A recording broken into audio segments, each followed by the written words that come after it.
మండలం గోపన్నపాలెం గ్రామంలో ఆదివారం గ్యాస్ లీక్ అవడంతో రామ్నేని రాధ అనే మహిళ తీవ్రంగా గాయపడ్డారు. కుటుంబ సభ్యులు తెలిపిన వివరాల ప్రకారం బాధితురాలు రాధ ఉదయం టీ పెట్టేందుకు వంటగదిలోకి వెళ్లారు. అప్పటికే గదిలో గ్యాస్ లీక్ అయి ఉండటాన్ని ఆమె గమనించలేదు.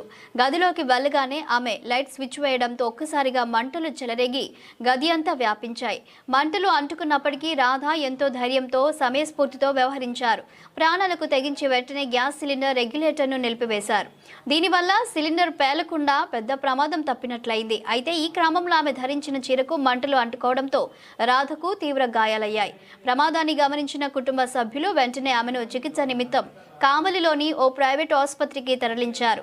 ప్రస్తుతం ఆమె వైద్యుల పర్యవేక్షణలో చికిత్స పొందుతున్నారు. అయితే బాధితురాలు నిరుపేద కుటుంబం కావడంతో దాతలు ఆదుకోవాలని, అలాగే నియోజకవర్గ ఎమ్మెల్యే కాకల సురేష్ ఆదుకోవాలని వారు వేడుకున్నారు.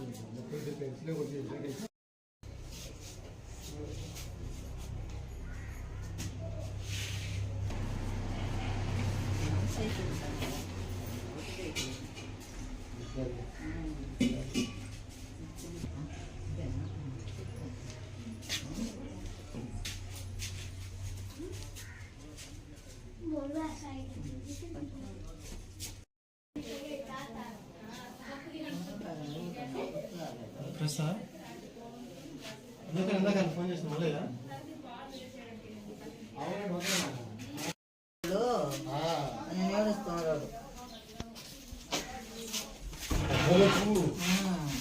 అరవిందా